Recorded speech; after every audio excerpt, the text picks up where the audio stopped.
Fala galera do canal, hoje nós vamos falar de um assunto muito interessante que ao longo dos anos de vez em quando se levanta essa discussão.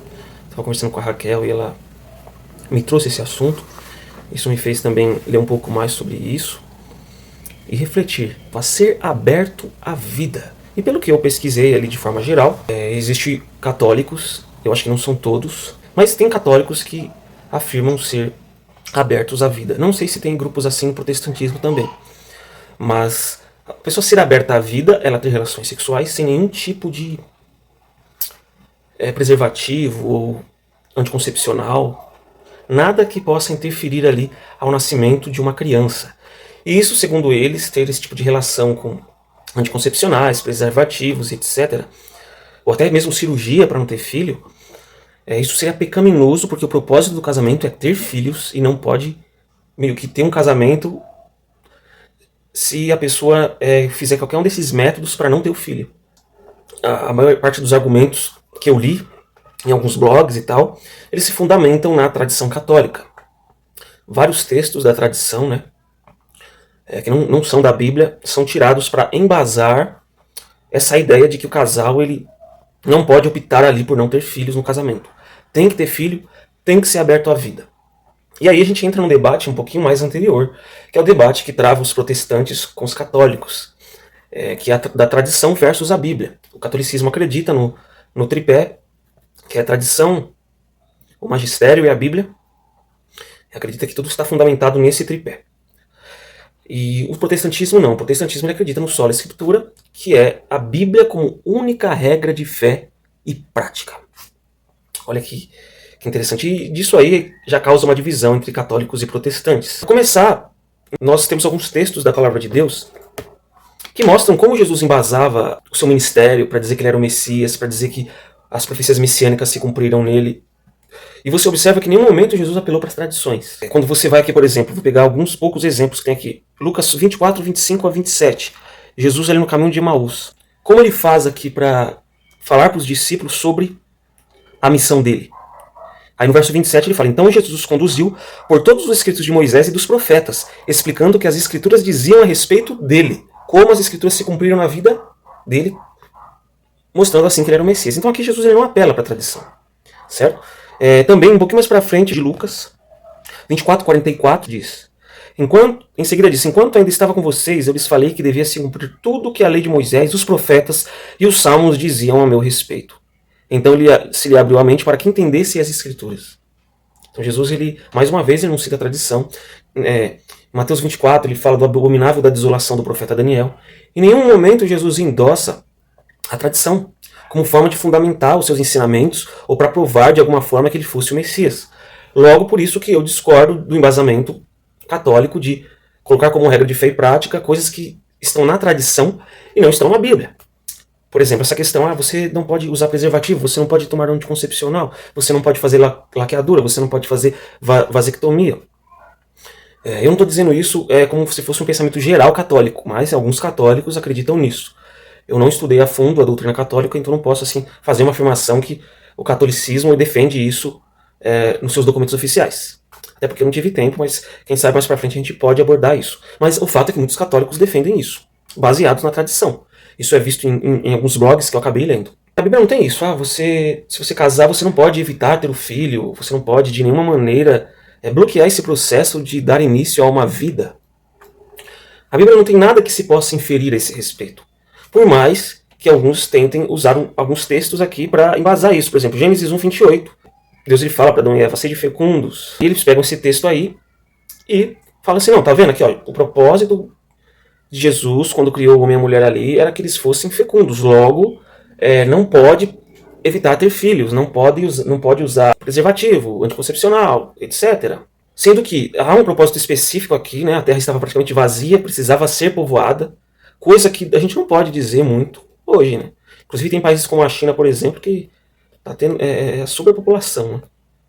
E hoje você vê situações de crianças que são colocadas de modo irresponsável no mundo, pessoas de comunidades que têm uma vida precária, coloca 5, 6 filhos, umas colocam crianças para pedir no trem, outras têm um monte de filho para ter uma pensão de cada pai, e aí também vai para o Bolsa Família para ganhar dinheiro, usa os filhos para enriquecimento próprio, não tem condição psicológica para educar um filho, não tem condição financeira mínima para ter um filho. Essas pessoas, elas, querendo ou não, ainda que não fosse a intenção, elas estiveram abertas à vida. E aí? A vontade de Deus que crianças nasçam em ambientes assim, onde não há uma mínima condição psicológica, financeira, repleto de precariedade para se ter uma criança? Seria essa a vontade de Deus? Logo, o livro de Gênesis 1:28 ele é feito num contexto específico em que a Terra ela precisava ser habitada. Mas pessoas que são abertas à vida, a Gênesis também fala que o homem estava sozinho e teve a mulher. Deus falou, não é bom que o homem esteja só. E aí ele deu uma auxiliadora que lhe fosse idônea. Pegou da costela e fez a mulher, da costela do homem. E isso também poderia ser usado, então, segundo esse critério, de pegar o texto de Gênesis e colocar coisas a mais do que está sendo dito no texto. Eu também posso pegar o texto de Gênesis ali, dizer que Deus viu que não é bom que o homem esteja só, criou uma mulher para ele para condenar o celibato, por exemplo. Posso fazer isso? É algo para se pensar. Não é verdade? Seguindo esse mesmo critério, eu posso fazer isso também. Então tudo tem um contexto em que foi escrito. E a gente não pode pegar um texto só e embasar tudo. Para quem mais quer saber sobre a questão da tradição, sobre a questão do tripé, da crença católica, como responder a isso, como refutar a isso, eu indico o canal Intelectus Podcast, do meu amigo Davi Caldas. Vocês procuram lá o vídeo Como Discutir o Sola Escritura com um Católico. Lá ele dá uma explicação bem detalhada sobre o assunto. Para você que quer se aprofundar mais nessa questão da tradição ou sola escritura. Em alguns momentos, a palavra de Deus, inclusive, nem sequer menciona filhos na questão do casamento. Não privem um ao outro de ter relações, a menos que ambos concordem em abster-se da intimidade sexual por certo tempo, a fim de se dedicarem de modo mais pleno à oração. Depois disso, unam-se novamente para que Satanás não os tente por causa de sua falta de domínio próprio. Inclusive, quando eu vi algo escrito, eu fiquei bem surpreso, né? Teve um site que eu li aqui, que, por exemplo, vamos dizer que o casal não quer ter filho. Aí o que a pessoa que escreveu o texto ali no blog sugeriu? Então não tem relações sexuais até decidir ter filho. E o engraçado é que isso também seria uma forma de não estar aberto à vida, né?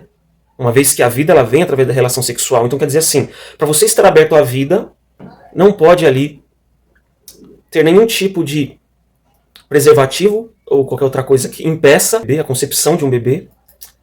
Mas aí você, para resolver isso, caso o pai não queira e a mãe não queira ter filho, você vai retroceder mais ainda, não tendo relação sexual.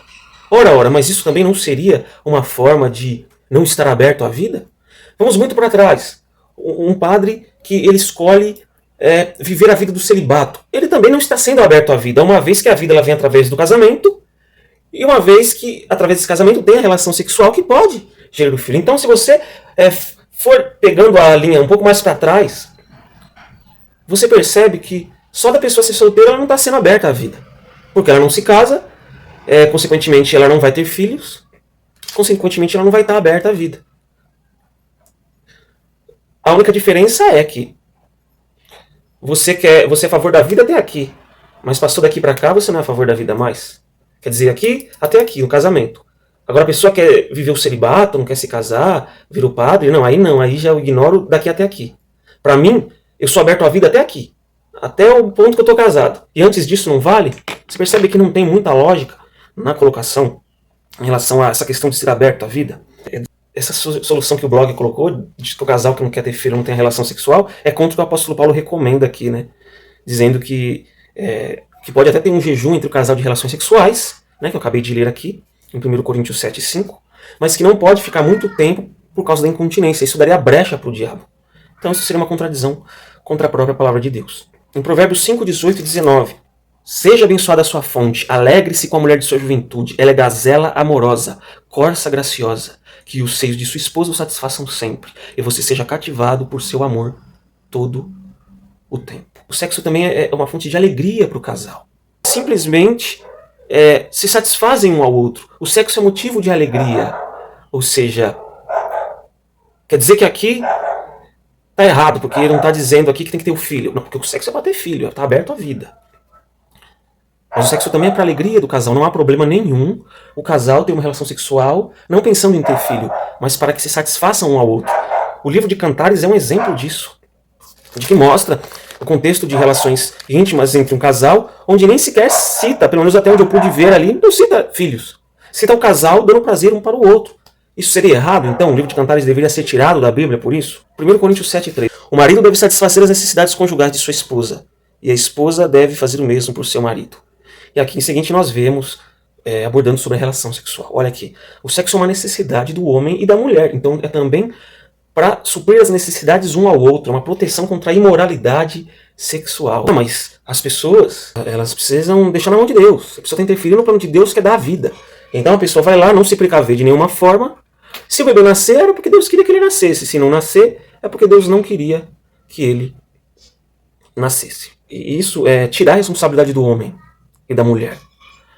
Porque não é assim fazer as coisas relaxadamente. É depois que você coloca a culpa em Deus.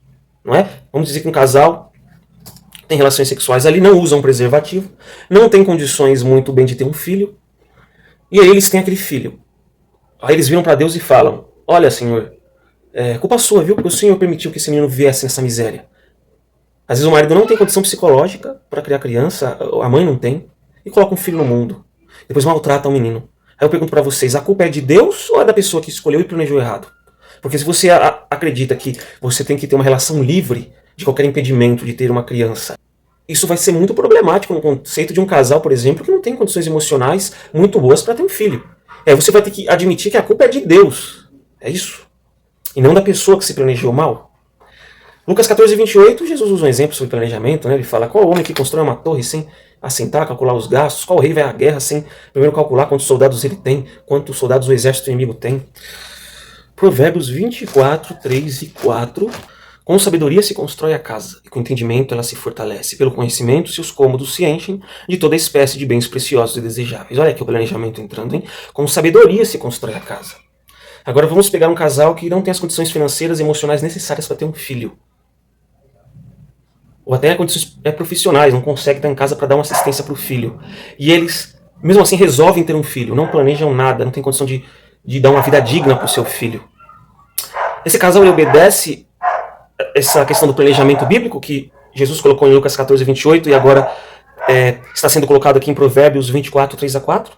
O casal está seguindo o princípio bíblico da sabedoria? Não está. O problema é o seguinte, essa questão de estar aberto à vida, se ela é feita por pessoas que têm uma condição financeira boa, não precisa ser rico, eu acho que é uma condição assim que planejando ela consegue ter aquele filho, ou se não planejou, vai ter que começar a se planejar, né? Às vezes acontece, a pessoa não tem a intenção, o preservativo ele não... e os anticoncepcionais eles também não garantem 100% de certeza de que não vai ter o filho, né? Então, de repente, o casal ele não quer ter o filho, mas acontece que dentro das pequenas probabilidades, o casal venha ter um filho. Nesse caso, vai ter que planejar aí, nos meses da gravidez, a vida do menino. Certo? Mas essa questão de estar aberto à vida, ela é muito legal para pessoas que estão com a estabilidade legal. Que já se planejaram, ainda que não sejam ricos, que sejam pobres, mas que planejaram bem ter um filho. É muito legal, muito bacana. O problema é quando pessoas sem o menor preparo pegam isso aí, de estar aberto à vida. Tem gente que não tem psicológico para ter um filho, que espanca a criança. Casos de abuso, casos de pai que abusa do filho, casos de pessoas que violentam o bebê. E ainda nós vamos defender a questão de estar aberto à vida? Já começa uma exceção aí. Nem todo mundo está preparado para estar aberto à vida. Nós vemos isso na realidade disso, da nossa vida. Basta nas comunidades por aí. Tanto de mulheres que se enchem de 5, 6 filhos e não têm a mínima condição de cuidar dos meninos. Condição precária, não tem saneamento básico. Condição miserável. Não tem nada escrito na palavra de Deus que se não tiver filhos é pecado. Ou você usar algum tipo de método contraceptivo seria pecado. Não há nada. Logo, eu, como defensor do sola escritura, da Bíblia como única regra de fé e prática, discordo dessa tradição. Quem quer seguir isso, fique à vontade. Depois, colhe as consequências. Caso você tenha uma estabilidade, tenha um planejamento legal, tudo bem, esteja aberto à vida. É muito bom. Mas não imponha isso como uma verdade incontestável e geral e universal. Porque você pode estar induzindo pessoas que não têm responsabilidade e condição psicológica e mental de ter um filho e cuidar de um filho a tomar atitudes sem sabedoria. Então ficamos por aqui.